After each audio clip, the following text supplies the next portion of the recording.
Nadia Bilchik is a television news anchor, keynote speaker, author, trainer, and communications consultant. 19 number one best-selling have been nominated and won so many awards throughout your careers. She has a wealth of experience interviewing and consulting with well-renowned figures, celebrities, and corporations. Nadia speaks on how to get people to like you, trust you, and want to do business with you.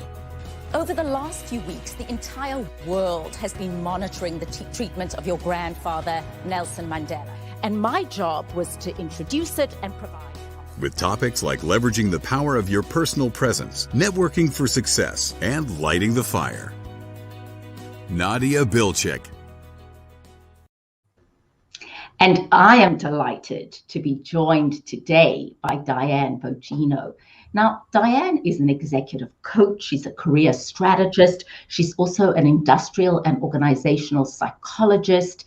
And I invited Diane today to talk about personality and work styles. And I found throughout my career, both in television, working for Mnet Television in South Africa, CNN here in Atlanta, and teaching and training, that understanding your personality style and those of others is the best antidote to conflict. It's the beginning of the deep self-awareness that helps us develop and grow. And so here is Diane Bogino. Diane, thank you so much for joining us on this Saturday. It is a pleasure to be with you, Nadia. Thank you. And when we talk about personality styles, there's so many assessments out there, from Myers-Briggs to HBDI. I like to use DISC because it's very easy to teach in a short amount of time. What assessment do you recommend, and what is the value of doing assessments in our volatile, uncertain, complex, and ambiguous world? Yes, you nailed it right there. The DISC is certainly a powerful tool. It has been around a long, long time. It is easy to use, yet it is powerful with the information it brings. And it depends on what you're doing with an individual. At the executive level, I like to use one called the Trimetrics HD, which includes the DISC, but also motivators, business acumen, 25 competencies in rank order, decision-making, problem-solving, all of those things. So it depends on the project. So I'm delighted to partner with you, Diane, on some of my projects because you bring a whole depth as a psychologist to the assessment. So let's talk about people who are joining us this morning, most people have done some kind of personality assessment, but let's start off with, let's say somebody's done none. What observations can you make about yourself and others to quickly assess, am I dealing with them in the best possible way? Right. As you know, all of us have different behavioral styles. Some of us are fast-paced, some of us are aggressive, some of us are slower-paced, quieter. If you ask someone a question, they might take a few minutes to think, where if you're an assertive person, you're pulling your hair out while you're waiting for that answer to come. But if you understand that about that person, then you're willing to give them the space and the time. The same with a supervisor or a manager, understanding that a high C style needs time to adjust to a project, to understand the project. They're going to ask you a lot of questions, so you have to pack your patience. And that helps reduce the conflict and increase understanding. So let's just go through the high C style in DISC is the conscientious. And that person is very detailed, very analytical, very process orientated.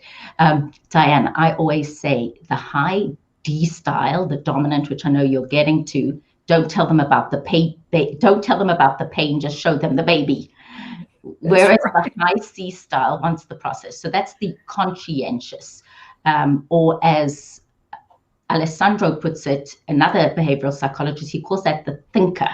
So then we've got after that you have the high I, who is very friendly. And you can recognize these people through their physical behaviors. For example, let's take the high I. They never meet a stranger. They talk a lot. And when they talk, they use their hands a lot when they talk. Whereas the high C is much more reserved and doesn't do that, or the high S for that matter. So and the high I, of course, being the influencer or the intuitive, or as Tony Alessandro puts it, the socializer. Right, exactly. Never meet a stranger. Never meet a stranger. Whereas the high S, you don't know if they're happy or sad, mad or glad because they don't show their expressions. And of course, they have emotions because they're humans, but don't get in a poker game with them because you won't be able to read their face. Oh, that's a good one. And the high S, of course, being the more steady or the relator type personality. So those people often, as you say, tend to be pleasers. And sometimes in a team, you may get surprised if the high S is suddenly upset about something because you go, I didn't see that up until now, right? Right, exactly. So it's understanding people's behavioral styles, but also, Nadia, creating that culture that it's okay to express how you might feel about something, and it doesn't have to be in a conflict style. It can be in a reasonable style, and it's okay to have disagreements. In fact, it's healthy to have disagreements. But when things begin reaching that conflict stage, then we have an issue. And so often they do. And then you haven't got to the D style, which is the dominant or the director. That's right. They're the ones that want to take charge. In fact, the high D, high I combination is the classic leader sales style. So the D wants to take charge. They want it, okay, your cat just died. Get me the files I asked for. Maybe it's not quite that bad, but they're not interested in chit chat. They want to get to the point. So in a virtual world, and this is something both you and I have been dealing with our coaching and our speaking, and my mantra is you have to be additionally observant. You have to be additionally intentional because it's harder to determine the style of the person you're working with in a virtual space. So what tips and advice have you been giving your clients around navigating personality styles virtually? Well, of course, we can see people on camera. I can see if someone is using their hands or not. Or somebody may even roll their eyes and not be aware that they are being on camera. So you have to watch your behavioral styles as well, your physical styles when you're on camera. But you can observe people. People will use their hands when they're talking, whether they're on camera or not. If they're to have that stoic face and they never make a change in their expression, they're probably a high S. So yes, I agree with you totally. You have to be super observant when you're on camera and virtual. The other thing that I recommend is it's okay to say to somebody, let's say you and I, now we'll talk about our own personalities if you're okay with that in a moment. If I say, Diane, you and I working together, I tend to be very fast-paced, very outspoken, and very big picture. Please, if there are moments that you need me to provide additional detail, please let me know. Yes, it's good to say that to people to let them know exactly where you stand and what you need, because that's what reduces the conflict and increases productivity. So I am definitely fast-paced, outspoken. I tend to be more of an influencer. In other words, my priority is the enjoyment and the fun. I have learned to be more detailed and analytical because my workshops and my clients demand that. And of course, the high D, make it happen, make it happen. Now, I don't care how rough the water is, just bring in the ship. What are you?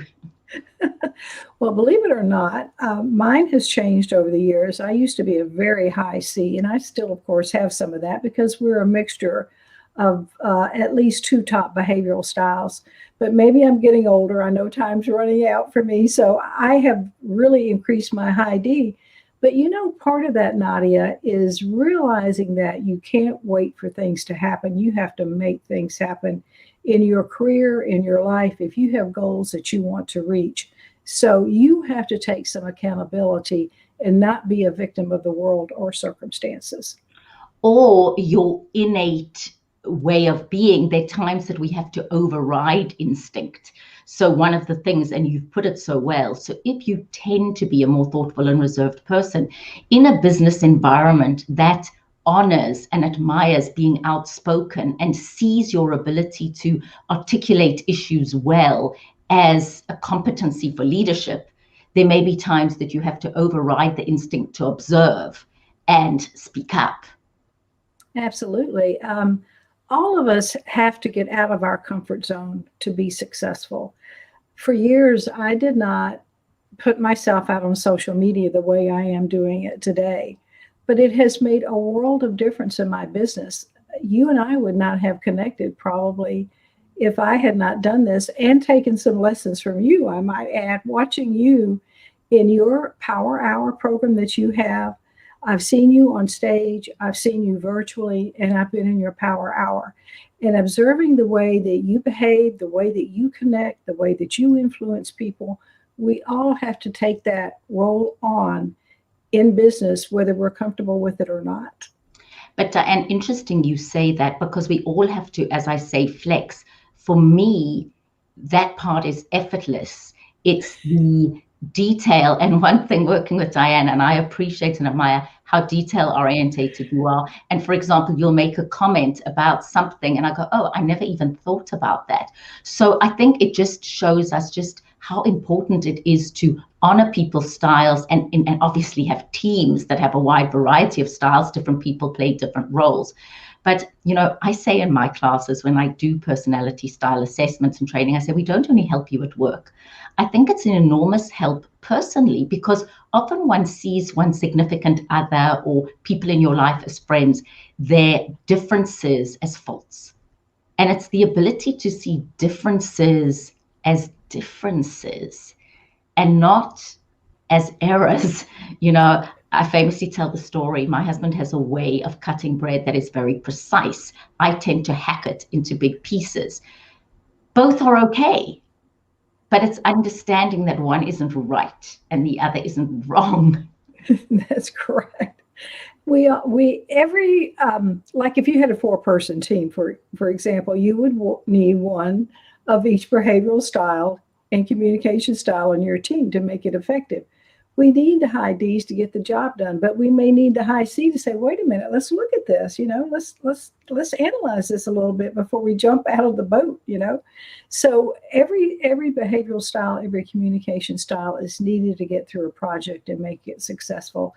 And you're absolutely right. Understanding that in a marriage and about your spouse. My husband happens to be one of those people that takes 30 minutes to answer a question, or at least that's what it seems like to me. Whereas I'm like, answer. Yes, but it's understanding that he wants it to be precise and correct, and there's precision in that, and to honor that. The other thing, as we're having this conversation, and I'm going to read some of the comments we're getting in, is that there's not one way of being a leader. There's not one way of being a great speaker.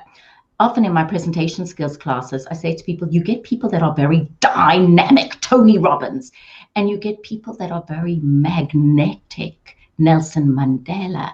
Nelson Mandela was not rah-rah, but there's a quiet dignity. Now, you may be dynamic, you may be magnetic, or many shades in between. And part of this is to accept, what is my style? Do I make the best of my style? And that there isn't one way of being impactful. I think so many people are tortured by the belief that there's one way, therefore I'm not doing it, therefore I'll never be it. It's like there's not one way of being a skilled networker or relationship builder. And I really appreciate all the people who write about introversion and that being thoughtful and reserved is an excellent way of being. There's not one way. That's my point that I want to make. Oscar Wilde famously said, you may as well like yourself. Everyone else is already taken. That's right. It's not what you are, it's how you use what you are. Oh, I like that. That's a Diane Bogino-ism. It's not what you are, it's how you use what you are, is what you're saying. Exactly. And I'm just going to read us some of the comments that have come in. So Catherine, Kate Bay says it's agreed. Pearl says it's an interesting topic. She says, I'm a high I and also an introvert. That's interesting that you can be both. Yes, she probably has. She may be a high I, high S, or high C. I don't know her assessment style, of course, but that's totally possible, absolutely. But she also, in doing that, could have a lot of me conflict. Whereas the high I wants to say, let's go, let's have some fun, which would be the same with the D. But the C side of them is saying, just a minute, slow down. So we often have that me conflict. Now, Diane, you don't only do personality assessments. And what is the additional aspect of your personality assessment where you take people further than just observational style? Right. We help them reach their goals, help them work better together with their team, get things done, reach goals that they want. Some people don't realize that goals actually pull them through life. So once they understand who they are and how they can use what they are, then we can apply that behavior, that communication, how they're going to apply that communication to achieve their goals and be the best they can be in both their work, business, and home life. And then you do the tandem team x-ray, and that involves what? That involves going into an executive team or any team and applying the assessments, debriefing everyone, and helping them work better together. As an example, I helped one client reach $1 billion goal they were trying to reach simply by helping them work better together because they were at odds with each other and they just weren't getting the job done. But once they began working better together and understanding each other's work style and communication style, then they were able to reach their goal. So helpful. And how often, Diane, have you been offended or upset or irritated or frustrated with someone?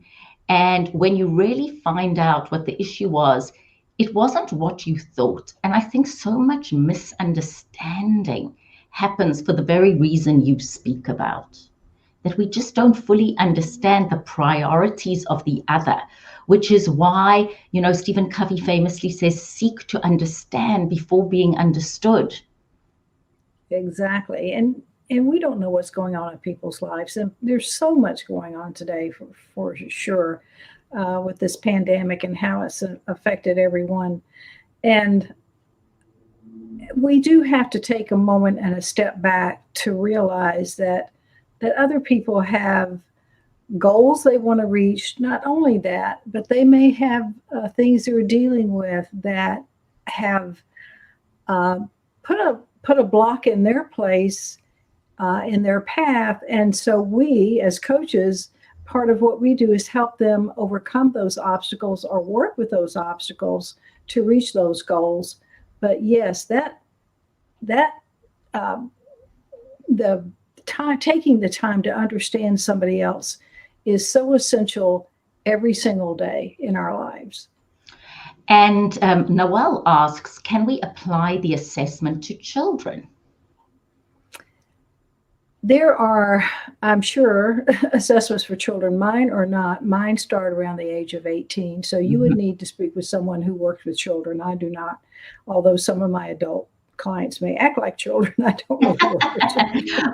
Or put it this way, Diane, let's say in our work, we always try and understand the inner child, because so often, particularly when people are anxious, they revert to the inner child, or if they're nervous, they revert to the inner child. And part of our understanding is what happened at 10 when you were in a public speaking class and you got nervous. Well, you're no longer 10. And how do we deal with not letting that moment trigger the inner child? So definitely interesting.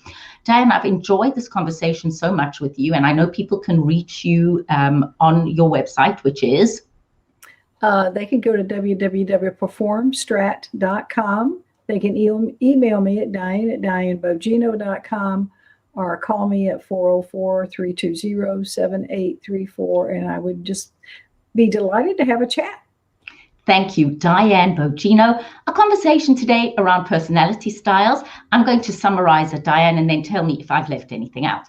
So Diane and I were talking about just the importance of deeply understanding the people you work with and play with personality styles. Diane, we broke disc into, are you a dominant director? That individual tended to be very big picture and want to make things happen very quickly. The high I style, the influencer or the socializer, priority is on having fun, enjoyment, wants to have great ideas, wants to be part of the team's outcomes. And that person really, what would you say, Diane? The high I style, you could say inspiring, but wants to be inspired. Right, exactly. And they want to be included. They have a fear of being left out, yes. The high S star, which was the steady relater, tended to be a team player, care about the well-being of the whole team, and be the individual that you may not always know what's going on. And the high C style, very detailed, very analytical, very precise. And just to observe these both in person and online, and then assessments work so well. And Diane, when you look at, let's say, HBDI or Myers-Briggs, for you, does it matter which assessment people are using, or you just go for it and do an assessment? Well, you can use different ones if you want as complements to each other. The reason I work with Target Training International is because they do a lot of scientific research behind their products, because demographics change. You can look at the world and how demographics have changed over the decades. And that's one thing I like about them. Some have no scientific backing whatsoever. So you do need to be careful about what you select. Thank you. So all I can ask each and every one of us, I can say Diane and I included, and you, is today just to be very intentional. Start observing the people around you and say, are they more fast-paced and outspoken? Do they tend to be more thoughtful and reserved, or in between? Are they very big picture, or are they focused on the detail? And then the question is to ask yourself is, am I seeing their differences as differences to be honored, to be respected, or am I seeing them as faults? Diane Bogino, thank you so much for joining us on this Saturday, and to all of you, wishing you a wonderful rest of your